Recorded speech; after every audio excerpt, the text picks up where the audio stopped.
Sometimes somebody who's been with you forever isn't the right answer for your business and you've outgrown them, but then out of obligation, you keep them even though you've outgrown them. And it's hard. And we've had people over the years that have been like, oh, I got all these great ideas and you're doing this wrong and you're doing this wrong and you're doing this wrong. And we outgrew them because they couldn't see why we had to do certain things the way that we did. And sometimes those people start new businesses, right? The amount of people who come back to me afterwards and are like, holy shit, it's hard. It's hard. You got to spin a lot of plates and you're wearing a lot of hats. Hey, what's up to the point, listeners? It's your boy, Chris. This is going to be a special edition episode today. This is going to be a Valentine's edition. 18 years of marriage. I think I got that right this year. 18 years this year of marriage with the woman right across from me in the studio today, who's my guest. 16 of those building a business together and raising kids. And man, I bet she feels so blessed. We have Anna Yano, the COO of RYNO and co-founder of RYNO Strategic Solutions. And I thought, what better than a Valentine's? We've never done this, a Valentine's edition with my better half. So, hey, are you excited to be on? This is technically your second or third. You did one with Charlene Irna too, where you were my co-host. But it's been probably 2 years. Yeah. Well, welcome. Yeah, I like to hide in the dungeons around here. I know. If you're watching online or on video, you'll notice that I'm wearing headphones and Anna's not because she did not want to mess up her. And I've got a hat on. So maybe I'll take these things off shortly. But this is the Valentine's edition. But what's cool about this too is, I've been pushing Anna to be more out front. She likes to be back of house, pushing her more to be more out front. She went and spoke at home service free. They're amazing women leaders and always does a great job. And I'm like, okay, the next step is you got to go and do like your own like keynote or breakout or something, because those who know really understand that the success of RYNO really falls on Anna. She is the backbone of the business. I mean, Anna went to ASU for any Sun Devil fan out there, Sun Devil alum, and was focused on marketing, business, finance. Did I get those three right? You did. Those three right. But what I love about this too, and not just because she's my wife and I don't have to say these things, but she is an exceptional leader, an amazing manager of people, and incredibly sharp. And you come from a family of really intelligent people. So like you make me look good, and I appreciate that all these years. But what's been great is you guys have heard me talk in my different presentations or even on the podcast. What made the business work so well was that our strengths complemented one another. And I'm in the sales and marketing role. And I mean, arguably to me, that's the easiest part. To others, that might be the hardest part. Nobody wants to be in sales, but it came natural, to me, just like, the operations and building the business people came natural to, or operations, finance, all those things came natural to you. But the one thing that we had that was the same was, our heart for the business and heart for serving other people. And we've let that guide us really through this whole crazy journey in our business. But what I wanted to be able to share with all listeners today that that anyone listening can take away is some tactics on a few different things. One, on just her leadership tactics and how the things that she does, like when we sit in leadership meetings with the team, what are things that she challenges them to do to make them better? What are things that she challenges them to do to make the business itself better, processes, whatever, and just talk through some like the things that we do internally, because I sit in so many meetings and just watch her and I'm like, God, she is so damn good. And I wish I was that good at building people. And I say this internally all the time, and producer Ryan that's sitting in here knows, like, I'm not a great manager. It's not because I don't care about people. It's just that I can't focus on all these things and give it the attention that it needs, especially if you have many people, and Anna is exceptional at those things. So, but I also want her because she's worked with some of the largest players, for RYNO and really understands like tactical things and just in marketing in general for our customers. And I want to be able to share some of those things. So we're going to hit first on some of your leadership and management stuff, for those listening, that they might be able to hear it and implement some of these things in their businesses. And I guarantee you, if you're listening, there's something that she says that you're not doing that you could implement. And then again, from the marketing perspective, on just like what you're seeing, like your vibe. So everybody hears my vibe or my thoughts. I want to hear yours. So The one thing I want to jump into right away is on leadership tactics. But let me start with this question. Let me just open it up with this one. You care a lot about the employees. We know that. And you care a lot about the customers. You love serving both of them. For sure. Do you treat both our customers and our employees as equals? Or how do you view that? Like, which one is more important? Our employees at RYNO or our customers? So if I'm a contractor, I'm thinking, okay, well, what is more important? Is it my technicians, my sales team, or is it my staff, or is it the clients that we're serving? I love asking this question because it can create some great conversation. But what's your take on that? What is more important to you, our employees or customers? So from where we sit today, I can say that they are equally as important to the business, but that's not always where it is. And it depends on where you're at in your business to determine what has to be more important. When you're starting and you're growing and every customer is absolutely critical to the revenue. And sometimes you've got to eat crow, even though, it might not be your fault. It might not be your employee's fault. It might not be, something that you could have done differently, but you have to take it that way because the customer has to be right and the customer has to be first, because you really, really need that revenue. And we were blessed to grow to a point that I could start to pivot and say, hey, it's really important that you're growing an organization that employees feel like they're just as important to the business as customers are. And that makes them both critical pieces to our success. If your employees are happy and they're growing and they're satisfied and they feel good about the work they're doing and they care about the clients you serve, your clients naturally win. So it's easier to see success and easier for clients to win when everybody is happy internally. So there are times that, if you've got a client or a customer that's treating your employees poorly, you got to part ways. You've got to respect your team enough and show them that you care about them enough that you won't tolerate that kind of behavior. And when you get to a spot as a business that you can do that, your employees really, really appreciate and feel valued.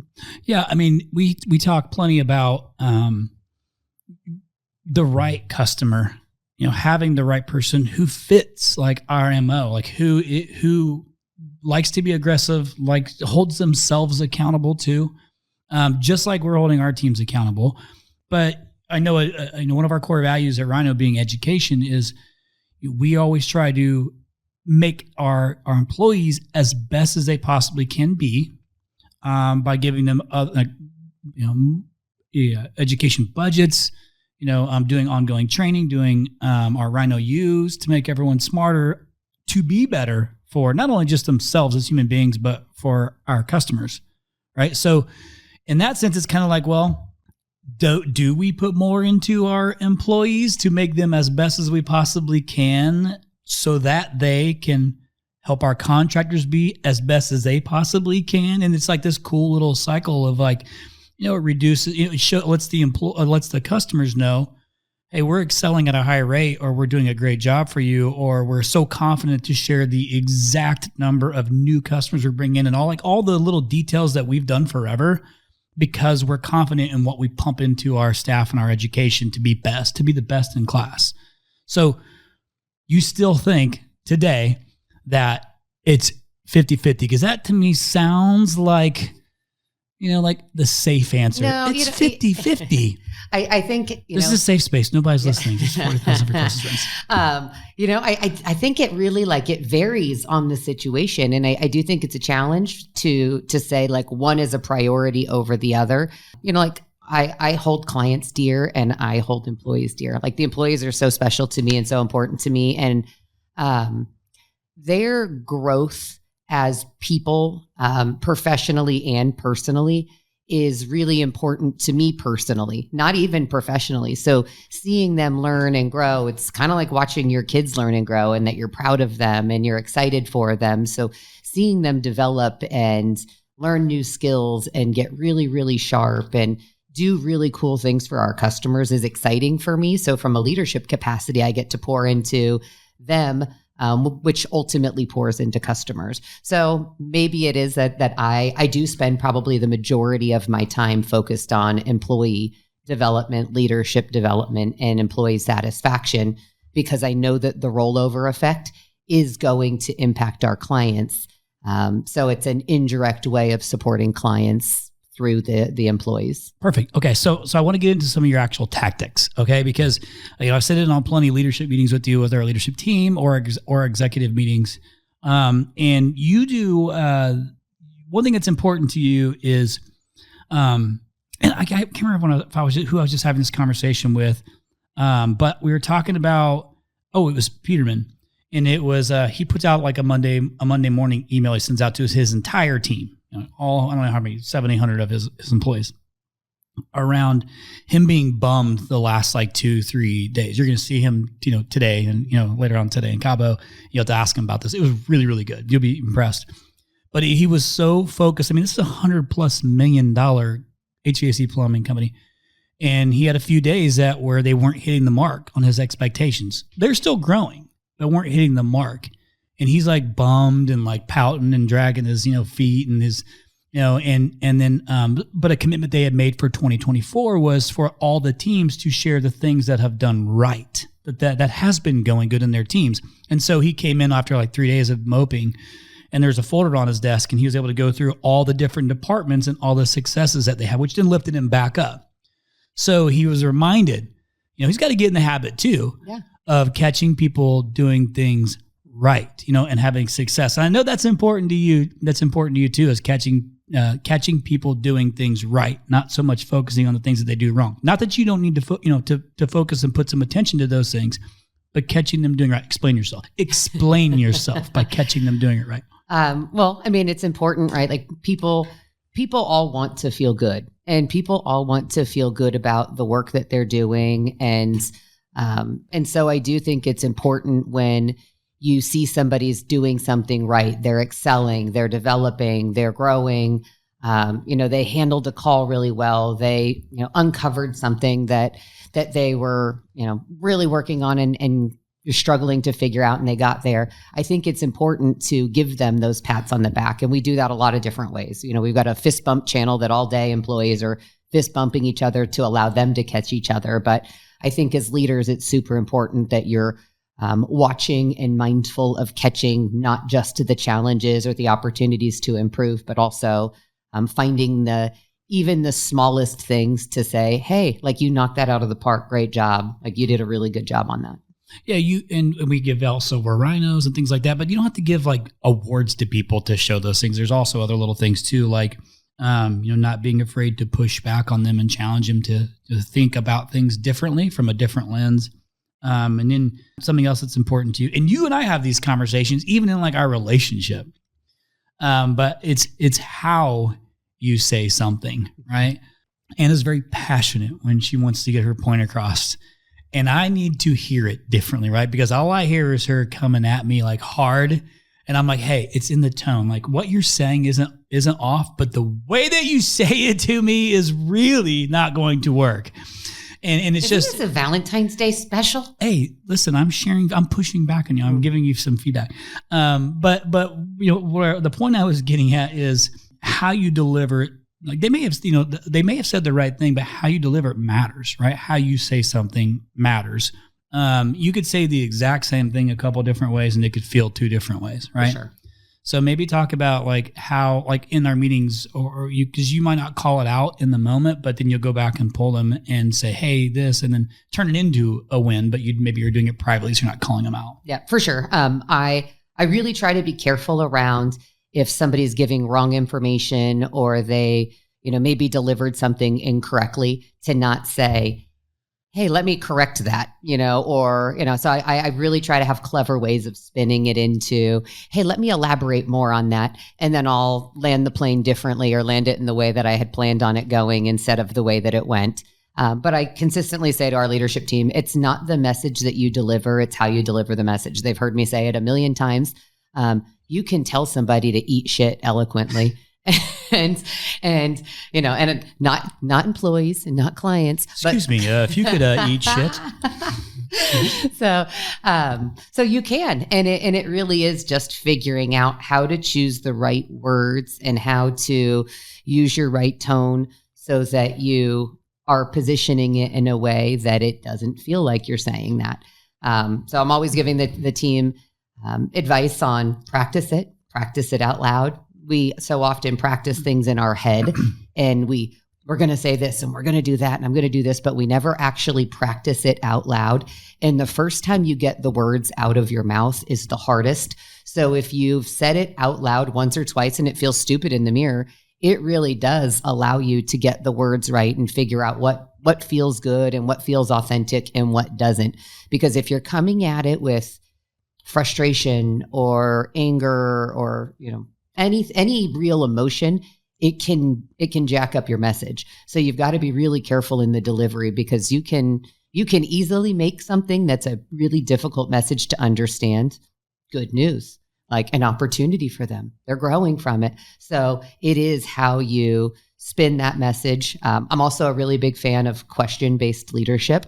So if I think that somebody doesn't necessarily get something, I will ask them a sequence of questions until I back them right into the spot of where they landed on the answer that I needed to land on, but it was theirs and they got there. So I'll just keep pivoting and keep asking new questions until they're finally at the spot of an aha moment of like, oh shoot, yeah, like that's the answer. And it gets them there on their own instead of me giving them the answer. Yeah, you do that to me. I know. Yeah, it's a tactic. I think as long as the intention behind it is the right intention, for sure, it's okay. Like you want. It's not like you're trying to be like manipulative. No. You're just asking the questions to help them understand, but you're making them work themselves through the process. Yeah, you need, especially when you're working with your leaders, they need to be able to think through and process the information in a way that resonates and digests and that they can buy in. And if I'm just giving them answers all the time and giving them direction and dumping my thoughts on them, they never really get a chance to process it and own it themselves. So if you ask them questions and they get there without me telling them the answer, then I'm at a good spot. Like it's a good spot of understanding and learning. It's not manipulation. It's getting them there without me giving all the answers. Right. And not everybody learns the same way. So I mean, and sometimes you have to tell me things, multiple times. Maybe the first time I didn't hear you, or actually I heard you, but I didn't listen to you. Keith Curry would tell me I need to be a better listener, and he's made me a better listener. Shout out to Keith.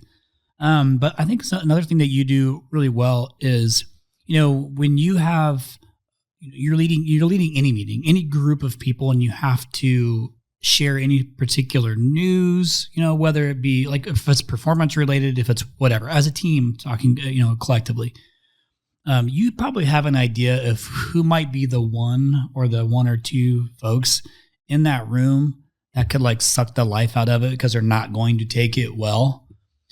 Because again, not necessarily because it's something negative. It's just the way they're going to receive it is going to be perceived as negative. For sure.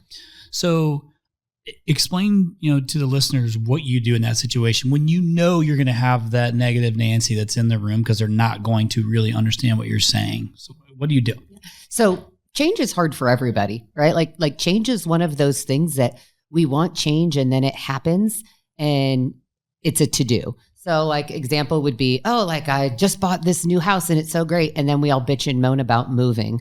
And then we bitch and moan about like we had to buy new furniture and our stuff didn't match. And this wonderful thing turns into something wrong. Or, you get a new job and it's great and you're so excited, but you now have to drive further, or you find some way. I'm learning and I'm learning all the time and I'm exhausted and I don't really know what I'm doing. So as people, we just tend to be, even though change is good for us, we're reluctant. And some people are really reluctant to receive it. So I have a really good pulse on this team of who my reluctant receivers of change are. And I just make sure that I grab them ahead of time, right? I don't want them in a meeting, especially if it's a mass delivery of something that, could go one way or could go could go another. I don't want that person to swing the room the opposite direction. So I'll bring them in and I'll share the news with them privately. Like it's kind of like, hey, let me tell you about something I'm thinking. Let me share with you, an idea that I have and where I want to go. I want to kind of get you to poke some holes in it so that I feel like I've got it right and that I'm making the right move. And then I'll deliver it to them. I get their reaction. If they're going to poke holes or it's not the right reaction, we get aligned so that when I do deliver the message, I already got buy-in from the person in the room who might suck wind out of it. Yeah. So you get your champions so that they don't spin a room. I also try, like if I'm delivering messages like this, like at the top of the year, I had to do kind of the like, here's some things we're changing this year.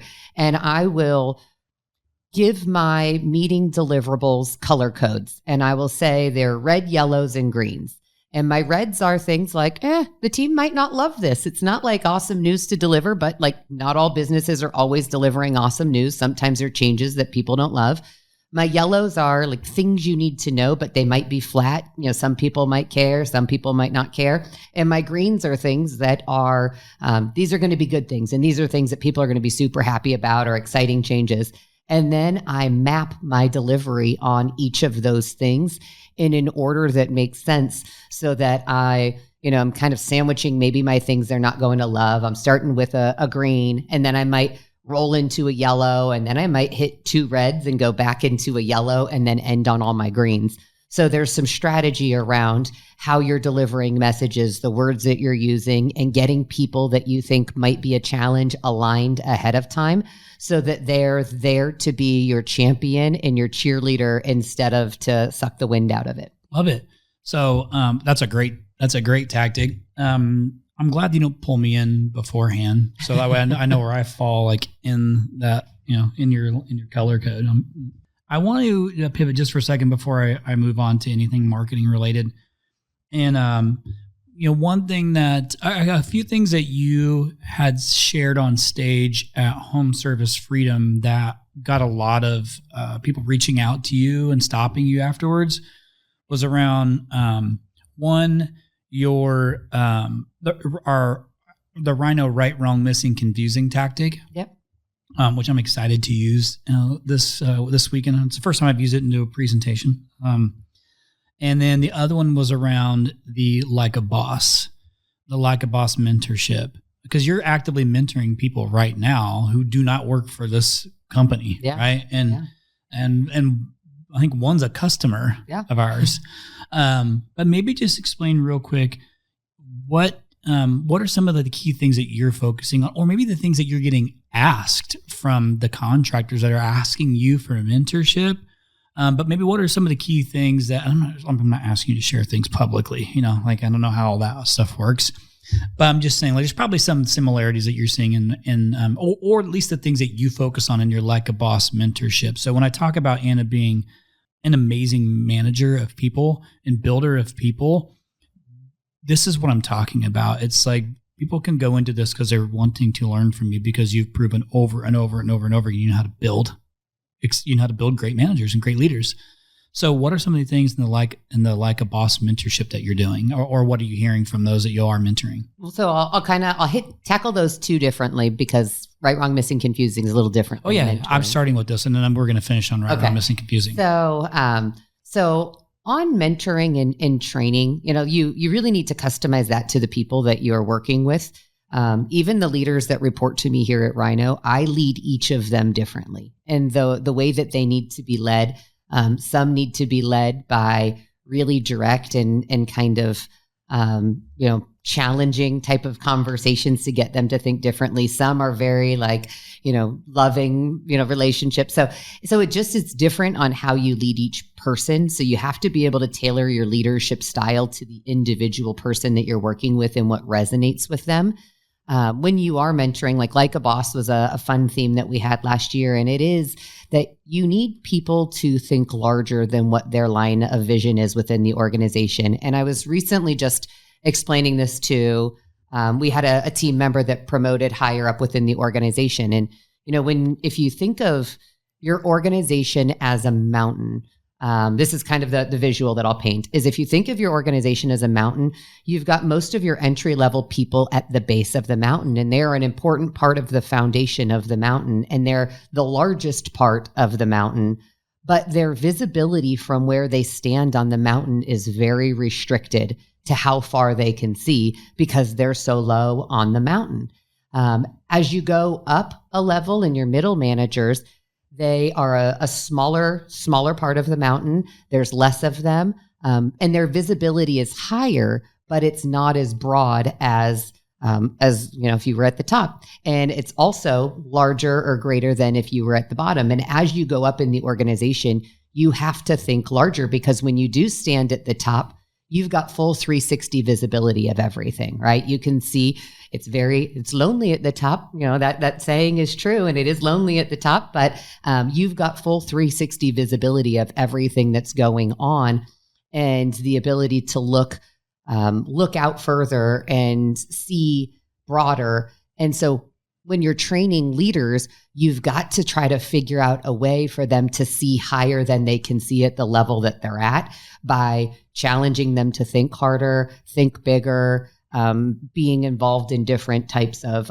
projects. I'm doing a lot of training around difficult conversations. That's probably the number one topic that people want to discuss and that's a skill. It is because nobody wants to have difficult conversations. No one's dying to have conflict or to have a fight. Some people are. I am a resolver of things. I'm naturally a fixer. So for me, if there's conflict or something that needs to be resolved, how do we jump in and fix it right away so that it's squashed and we're on the same page? And so difficult conversations is probably the most common topic. How to communicate as you grow up in the organization, not getting so in the weeds and being worried about the small day-to-day, and how do you think bigger with your time and do things that are more impactful. There's a million times during the day that I'm doing something and I'm like, why am I doing this? Like, there's 17 other people in this organization that can do this, and there's one project sitting here that no one else can do. So how do I delegate, the project that's sucking up some time right now to those 17 and move on to the one task only I'm capable of completing? Right. And so I want to go back to your mountain thing, because I there's a part in there that you and I talked about similar to this. And it's around those that can make it up the mountain with you.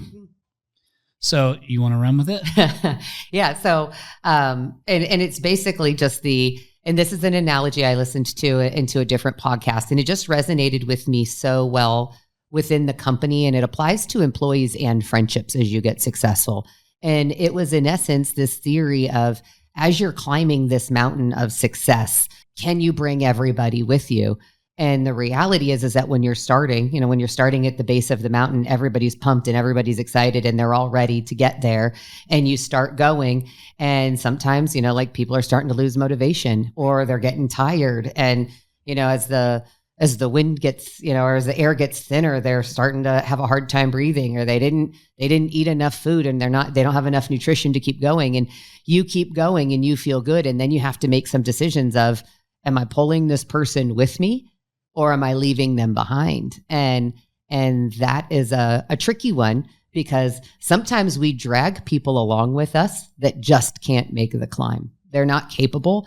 And sometimes you've got to leave them at a certain spot on the mountain, and that's where they just need to be until they're ready or have figured out a way to make that climb on their own. Because if you drag everyone on your back that wasn't prepared to make it, you're going to be really tired, and your ability to get where you need to get when you need to get there it's going to be impossible. That's a really great, it makes for a great visual, I think. Yeah. So when we were having that discussion, I was like, oh my gosh, that's so good. And I think part of what is hard when you are the owner of a business is that you're so focused on so many things, and climbing is the option. There is no other option. And you, I think, naturally wants to bring people with you. Like, you want to bring everybody with you.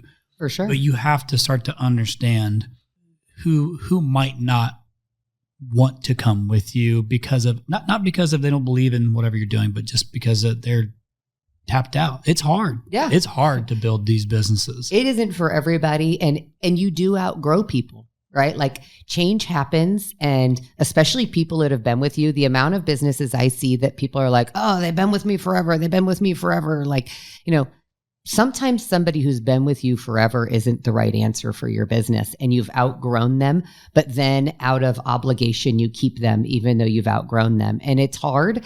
And we've had people over the years that have been like, oh, I got all these great ideas, and you're doing this wrong, and you're doing this wrong, and you're doing this wrong. And we outgrew them because they couldn't see why we had to do certain things the way that we did. And sometimes those people start new businesses, right? The amount of people who come back to me afterwards and are like, holy shit, it's hard. It's hard. You got to spin a lot of plates and you're wearing a lot of hats, because when you start a business, you no longer have a team of 150 people walking around doing different things. You're sales, marketing, bookkeeper, legal, customer service, executor, marketer, you're all the things. And so, like you outgrow people, and some people really are excited about the growth and the opportunity, and they get second wind and they climb with you. And some people you just have to leave at the spot on the mountain where it makes sense for them to figure out if they're going to keep climbing up on their own or if they're on a trip down. Yeah, that's really good. Actually, the for guys like me who need that visual, like, and when I know what resonates with me is when I can picture it and you can keep me engaged in the conversation. And when you wanted me to, like, when we were going to talk about that, or when we started talking about that, I was legit interested, because I'm like trying to envision it from all those different levels on the mountain and the different people who've come along on that mountain, and who still, we have multiple employees over 10 years with us still. Yeah. I mean, so, and you think about those who have, come and went, or those who've, left and started their own businesses and reach out to me and be like, holy shit, like this, man, it sounds so good. And sales, that's why I'm saying sales is the easy part when you get started, because it's the part where it's like, that is okay, cool. And then you got to actually do the work and all the execution. And, and then when you add people, you have to worry about human beings, other human beings that now you're responsible for, and their families and things like that. And listen, if you're listening right now too, and you've started your own business, this all resonates with you.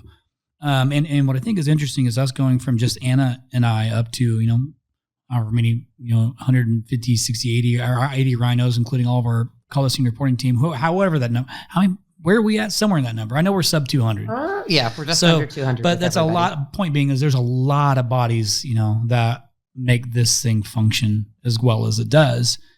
And it's been 16 years. So we've seen some, like, a lot great come in and a lot leave. And like, we have good relationships with so many people that are here and that aren't here anymore still. It's like, it's been an interesting journey, but it gives me some like perspective on just, do I notice it's the same type of person that's come along, that's come this whole way with us? Is there like a common denominator between the employee that makes it and doesn't make it? Man, I don't know if there's a common denominator. I think like connection and trust is really, really important. And I think some of the people the people who have been here for a really long haul, they were kind of part of the original like ground floor, and they worked day to day, shoulder to shoulder in the trenches with us. And so that does get harder as the organization grows, because they're team members that, I only get to see them once a week in a staff meeting, and there's all these faces on, and there's not even a direct relationship. So I think that when you're smaller, it does give you the ability to work shoulder to shoulder with everybody, and build relationships where they know that they can trust you. Like my senior leaders here, they believe in me and they trust me. And even when I'm making a decision that they're like, oh shoot, that one's scary. They're like, us having an acquisition happen was scary, but they believed in me and they believed in my decision making, and that I wouldn't make a decision for them that wasn't the right decision.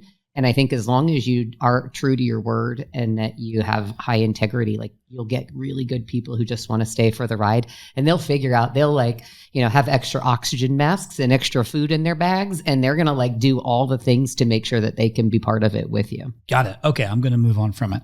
But thank you for that. So, cause I also think it's important, because you mentioned, how we have our all team meetings on Mondays. Quick meeting, work through a few like things that impact the majority of the teams. But you don't, because we have so many remote employees as well, you don't get to create those connections with them unless they're at a team builder. If they're coming in for our quarterly team builders, or the Christmas party, or the kickoff, right? We just had our kickoff, a few weeks back. And that's something you and I were talking about on the way into the office today, was the importance of getting your team together, and going over, what did we do this past year, like what were the wins, what were the losses, and then where are we headed this year?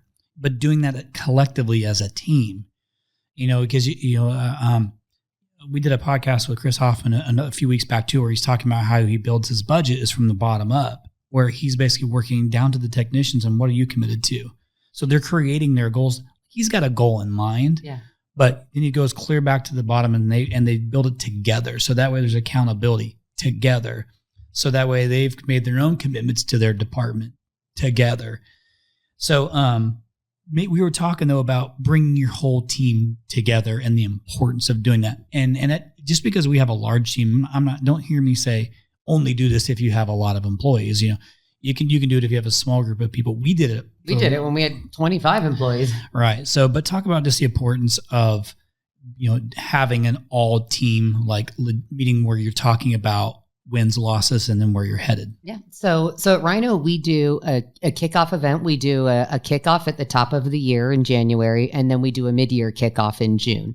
So our January kickoff is really the start of the year. And it is, what is our thematic goal for this year? What's our rally cry of what are we working on and what are we all focused on?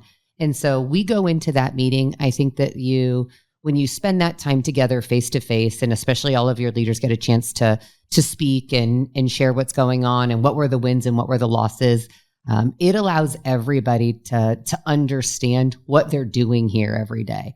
So, for RYNO, we spend, and I'll talk a little bit about right, wrong, missing, confusing, but when we do kickoff, the entire first half of the day is talking about what did we say we were going to do last year in this meeting, and what did we do or what did we not do and why.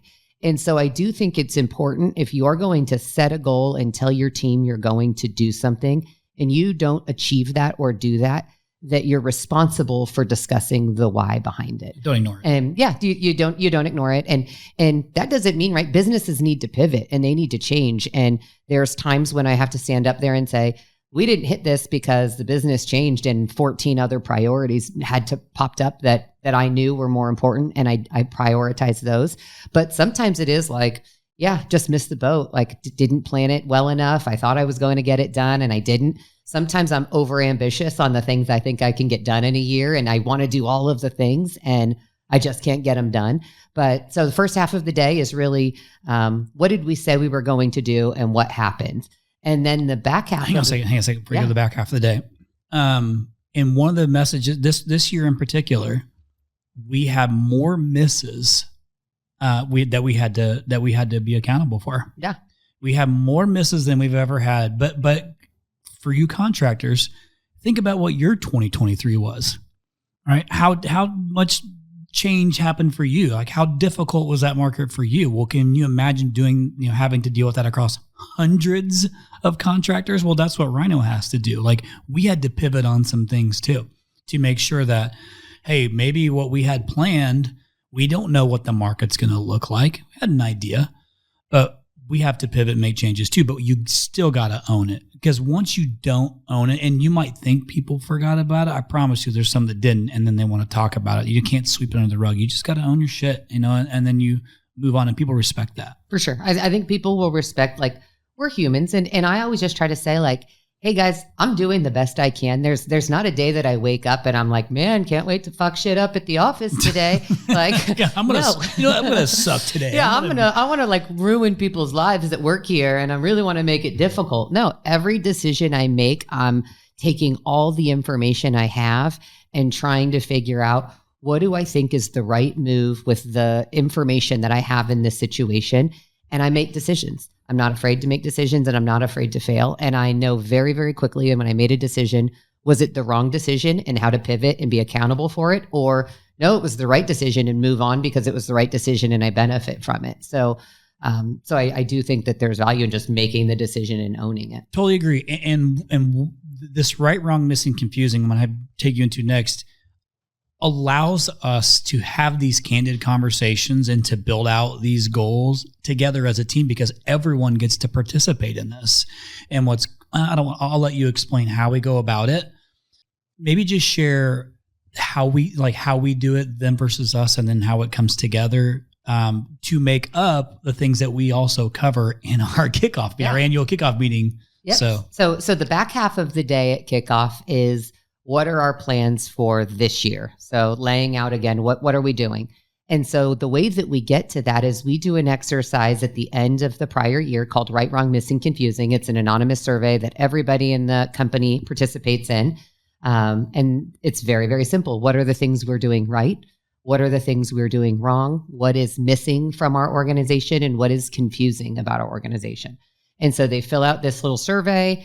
We get a scale of on a range from 1 to 10. How happy are you with your position here? So that when you're asking for 3 negative categories, it can be a little bit defeating. And so it's nice at the end to see like, oh, we've got really high scores, and people do just want to be helpful. And it's important as a business to take the feedback that you get from your team and figure out where there's trends and where you should be making adjustments and being open to it. So we have all of that information collected from our admin. We don't look at any of it. So it all goes into a spreadsheet without us reviewing any of it. We go to an executive retreat and we do the exercise ourselves. So the executive team, I get a bunch of Post-its out and we immediately start the data dump of right, wrong, missing, confusing from our perspective. Because again, if I go back to my mountain analogy, we're at a different spot in the mountain as most of the people who have participated in the survey. So our line of vision is going to be different. And it's important that we get our thoughts and perspectives out before it gets skewed by the rest of the teams. But the other reason that we do it first is that when we do look at the team, we're looking for alignment. How connected or disconnected are we from what the rest of the team is feeling as, how the organization is running? So I will say almost every single year, our top 3 are totally aligned. It's almost always that the 3 things that we were like, when we're like hit wrong and we're like, oh, it's this or, oh, it's that. Like the things that we write first that we have a resounding agreement on are also the things that the team has a resounding agreement on. So it makes it really easy to start looking at, okay, we know for sure those are part of the things that we need to work on this year. We take all that information and then we start making buckets and we say, okay, what is an actual trend that we can look at this and say, there's a trend here and we got enough feedback that there's something that we need to do. And we'll start creating defining objectives. Those are going to be, we have 4 to 6 defining objectives for the year, that those defining objectives help us to figure out, here's the overarching thing that we're trying to fix. Then we start working through what are the tactical deliverables that we're going to do to achieve that. So that's really the entire exercise. And almost all of the marching orders for the following year are based on what did the team's feedback and what was our feedback and what do we need to do for everybody to feel better about what we're doing in the following year. And we structure it and then we come back to kickoff and we talk about it. Yep. We talk about what were the things you guys said and that you need and that you want and what are we going to do about it. We can't address everything, right? Like people complain about the coffee at our office and that we don't have snacks and like I can't fix all the world's problems. But what I can do is I can find what are the big like heartbeats and trends that I can work on. And every year I do that and I try to find the most important ones for us to fix. Perfect. Yeah. And that allows everybody to be a part of the solution because we are RYNO Strategic Solutions. Is it weird if I've never asked my guest if I could have a drink of their water, but mine's gone. Can I have a drink of your water, please? Yeah, that is weird. No, I'm good. I just needed a drink of water. I don't know if in your household you got little kids who are sick and running around with all kinds of different ailments, but my mouth is very, very dry. I want to pivot. Okay. So thanks for sharing that. I love that exercise. And it is funny sometimes to see some of the silly things that people put on there. But there is a lot of great information and it allows you to tackle all of it as one. Well, and sometimes you find out things that you think are like common knowledge at your company and you're like, oh shoot, everybody's got that wrong. Then you just make an updated announcement to say, hey, it looks like there's a common thing and we already have this and maybe you just didn't know. We need a retirement plan. I'm like, oh man, we've had a retirement plan for a lot of years. So we might need to just make an announcement. Okay. So I'm going to shift because we're like 45 minutes into this thing. Because I want to get a couple of the marketing questions out. And again, because you're so, even though you're the COO, you still keep customers of ours so you can stay close to the process and you can stay close to the market and you can stay close to like all the things that our account management team is hearing and our sales team is hearing, things like that. And I love that you still do that, even though you don't have to. Every business coach would say it's a terrible idea, but I do it. You do it. So you hear some of the similar things. And by the way, like I said, when I say she's worked with our largest customers, she's worked with our largest customers and like monsters, and, but also doesn't, she's has a customer you've worked with for like, I don't know, 7-8 years, something like that. Yeah. And so it allows her to understand the processes. It's almost like undercover boss, except you're not undercover because everybody knows you're working the accounts, but it allows you to kind of see how all of our teams are performing, and processes and things like that. But what I want you to share more is to our listeners is what you're seeing in the market on behalf of the contractors. And let me explain this. It's not getting cheaper to do digital marketing, right? So there needs to be an understanding of, if you're listening right now, like, it's not getting cheaper for us either, right? So it's getting more expensive for us as well. Every time Google increases costs, it increases our costs, or it increases the cost per lead. Even because if you're incredibly efficient and you run really, really good campaigns, even if you have the best of the best of the best in here and price goes up, there's no combating that. Cost goes up, but it's not just going up for you, it's going up for everybody, your competitors as well. It's just who has the better partner that can execute. But what are you hearing in there? So let's talk real quick just about the cost per click and competition increasing, and what you're hearing because of that. Yeah, so I do like to keep customers because it does allow me to keep a pulse on things, and it does allow me to stay in the industry and in the practice instead of just above it. We're going to have customers listening right now. They're like, I want to get in on this. I want to make in as much change. Nope, I'm not taking on any more customers. But yeah, it is interesting because the market does shift and people assume that like, oh, I just get to spend the same amount each year, or I want to grow, but I don't want to invest more to grow. And it is a challenge, I do think, from a marketing capacity because there is more competition. Almost every single market that I looked at for clients that I have, that I've had active, when I look at last year in comparison to this year, the search volume for many of them is down between 30 and 50%. So a really, really great tool for those of you that have never used it is called Google Trends. And it is a tool that Google provides that you can plug in some keywords and you can put in years, you can put in your market, and it will show you exactly what search volume looks like for those keywords in your market. And you can see that markets are down 30 to 50%. And then when you go over and you look at things like their Google, their AdWords accounts, what happens anytime search volume is down, especially, when people are like, oh, shoot, I got to stay busy, is the first thing they start doing is throttling their pay-per-click. It's like, hey, I'm going to spend more money on pay-per-click and I'm going to increase my bids and I'm going to increase what I'm willing to pay and increase my budgets because I want to get my piece and I need to stay busy. Well, what happens is it causes the average cost for everybody, the average cost per click to go up, everything starts to increase and it makes it more expensive for everybody, right? Like it doesn't increase the amount of leads that are available. It makes Google the winner. That's the winner when you're spending more on pay-per-click. It's not your agency most of the time. And so the average cost per click goes up, search volume's down, and it inherently gets more expensive to try to grow and to try to be successful. And so that's probably one of the biggest challenges I see is people are like, I'm super excited about this year. I want to grow. Like I really want to, I need to grow 20 or 30% and I want to add all these things. And then it's like, hey, well, what are you going to do with your marketing budget? Like what is our responsibility in this? And it's like, oh, we're going to spend the same thing. Yeah. Oh, I wasn't planning on doing anything different. And, and it's like, oof, that's hard. And there is enough data out there at this point, though. It's really easy to show people like the numbers and how it works. And your agency, it doesn't matter if it's RYNO, I don't care who it is, like your agency can only do so much with the same amount of money. Yep. And you've got to be willing to invest in your own business to grow it if you're expecting somebody else to help you. Yeah, one key thing you said was leads available. She didn't say like if you increase your budget, yes, you can increase lead volume, but costs increases. What she was saying is there's only so many people searching no matter what, no matter how much your budget is. Yeah, the pie is the pie, and how much you pay for your slice and how big your slice is depends on what your budget is.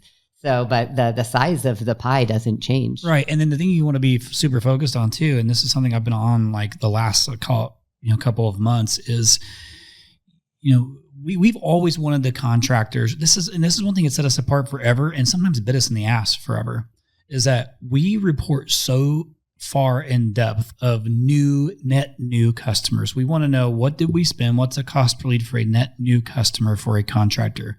I don't think we've done a great job of being able to truly compare ourselves apples to other agencies and how they deliver their reporting.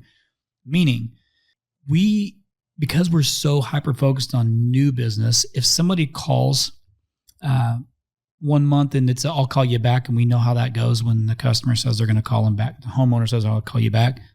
Sometimes they do. Most of the time they call somebody else and look at the business. But if they do, we need to figure out what did they sell? Like, did you the contractor end up selling something from that lead that we got 2 months ago for you, or a month ago for you? Or hey, what have you not sold? Like, all the lead volume that came in, if you have a Service Titan, House Call Pro, whatever it is, field management solution that you're using, what's your pending revenue from the leads that came in? I want to know, what do you have that's still sitting out there that hasn't closed yet, which isn't on us, or it isn't on your agency, it's on you. But you need to know, this is exactly what I'm spending. This is exactly what my cost per lead is to get that lead. This is exactly what my cost per customer acquisition is. That's your own metric, the contractor's metric. Did you close it? Did you not close it? And then what's the revenue attached to it? Right. So that's something that, you and I have been talking about on really chasing it down and making a really solid hire to bring in somebody to kind of lead that charge for us, to say, we're just going to figure out how to do it for them. But you have to know all these metrics, because then if you're, Anna comes to you and says, hey, we need to, if you want to grow 23%, we've got to increase your budget X, Y, Z. At least it's because we know the facts. We know the exact numbers, and so do you, the contractor, know the numbers. And that's how you want to manage things in here. So that way we can maintain the trust that you're talking about, just that's so important with your own team. It's the same thing with your customers. Once you lose the trust, it's really difficult to recover. So if you just use the facts, then you can support everything that you say. And that's what we try to do. For sure. And I think, fixing broken processes within your organization is super important. Investing more money in marketing when you have broken processes isn't going to help you. Right. And the amount of times that we'll look in CRMs and be like, man, like that the ROI just wasn't there. What happened? And then we look at how many open contracts are there, and it's like, holy crap, there's $2 million in open contracts. Well, you know what? Then I can say, oh, well, we did our part. There's a broken process here. Something is broken in how you're delivering the message, how you're selling, how you're closing, how you're following up. That's not your marketing company's responsibility. And usually there's broken process. I see a lot of broken process around call handling, call training. I think if you're not doing some kind of performance pay for your CSRs that are taking your phone calls, it's a huge miss. Yep. They are the controllers I think they're your first line controllers of the bottom line, because you have no idea how much you're bleeding because Susie is not motivated to handle the call right. And she doesn't. Or they do know and they still don't do anything about it. Right. And they don't do anything about it. So I think that's kind of the first spot where I see a lot of process broken is poor call handling, not answering calls, not following up on opportunities. And then second spot I see a big gap is getting out there, getting quotes and talking to somebody and it not getting across the line and not figuring out why, what happened, what is happening in our training process or in our sales process or our follow-up process that's causing us to not close the opportunities that were presented. Because at the end of the day, there's a lot of variables between when the lead comes and what the revenue looks like at the end. And then the last thing I want to close with, because we're getting so close to the end of this and you and I have a flight to catch. I want to talk about how, if you're listening right now and you have a marketing manager, marketing coordinator in-house right now that's helping you, I think it's important for you to understand their motive, their motivation to be helpful or to be protective or to be defensive. And here's what I mean by that is it actually is very, very helpful for an agency to have a quarterback in-house at a contractor that is on the same team and that works really, really well together. What happens is you'll bring in a marketing person. You if you're listening, you probably know you maybe have been through a few and you don't know, so you hope that they know. A marketing person comes in and they got to prove themselves, right? They might bring in a new vendor who could be a friend or they had from another company or whatever, but they've got to prove themselves. So when you're an agency like ours and you start to work with the marketing coordinator or a marketing manager, the first thing you have to do is try and build a relationship and let them know, I'm here to support you. I have all these things that we know from 16 years of doing marketing specifically for home services, and I want to give all those tools to you to be successful for the contractor. And I want to have that kind of relationship with you, Mr. or Mrs. Marketing Coordinator. So where I'm going with that is I want your perspective, and I want you, our listeners, to listen really close to this, because I do believe having a marketing person in-house at the right size is incredibly important. So that way they don't need to be an expert in all things, but they need to manage the experts in all things and be able to know exactly like what is working, what's not working, to give you, the owner or the leader, the right tools with facts to move the needle in the business. So this has been an ongoing battle, right? We talk about it for a long time, but to close this thing out, let our listeners know how they need to think about that marketing coordinator role or the marketing manager role, and versus what the marketing manager says and what the agency says, because a lot of times you, the owner, will lean towards your marketing manager. They know more, when the reality is it's just not true. Right. And I would agree. I think it is good to have somebody within the confines of your walls that really understands and knows your business to be the quarterback of that.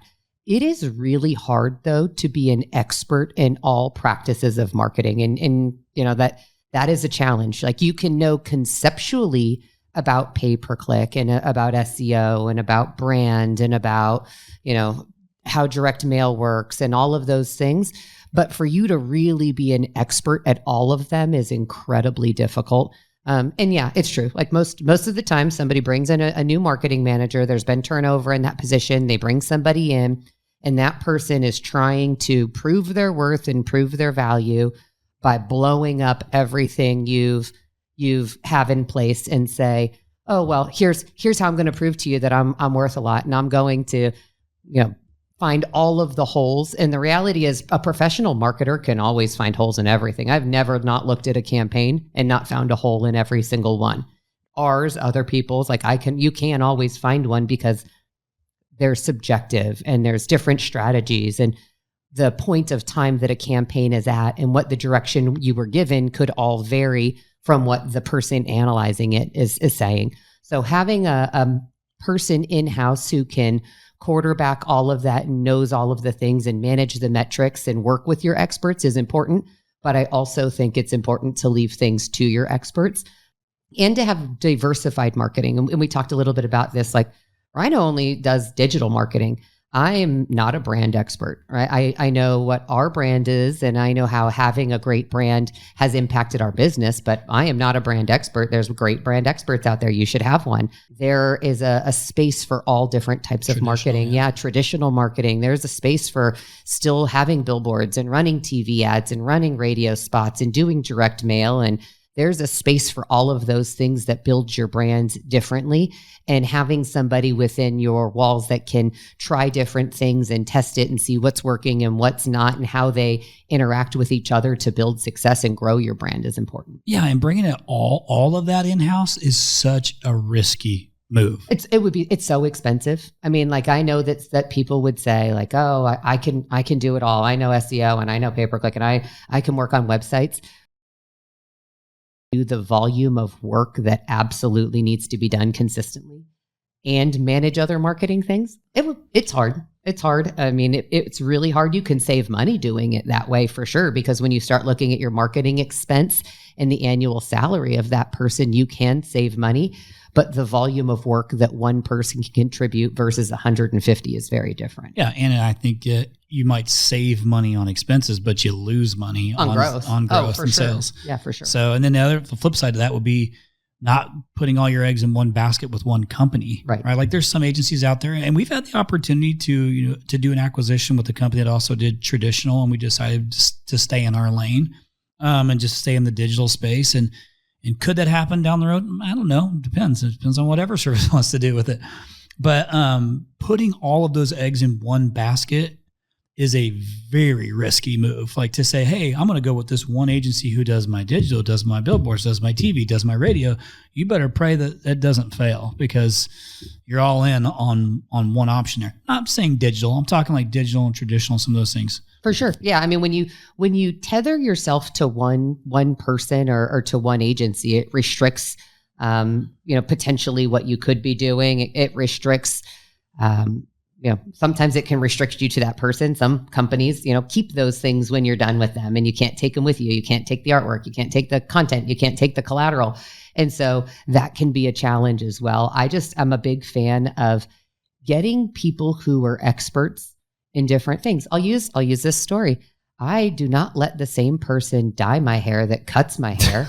Get out of here. Same. You cannot be an expert in dyeing and also an expert in cutting, and especially in cutting curly hair. So I have two different experts that I go to for those things because it's so important to me. It's the same with marketing, right? Like, yeah, you could have an agency that has a couple of people, but like for them to really be experts, I think you find the right agency for each different independent practice. And it can be a lot to manage. And that's why you have a marketing coordinator to do it. It's the first time I've heard that analogy. Nice. Guys, you got that? By the way, I use the same person. So, well, you don't dye your hair. I know I don't dye my hair. Grays? I know I don't dye my hair. I'm all natural. Okay.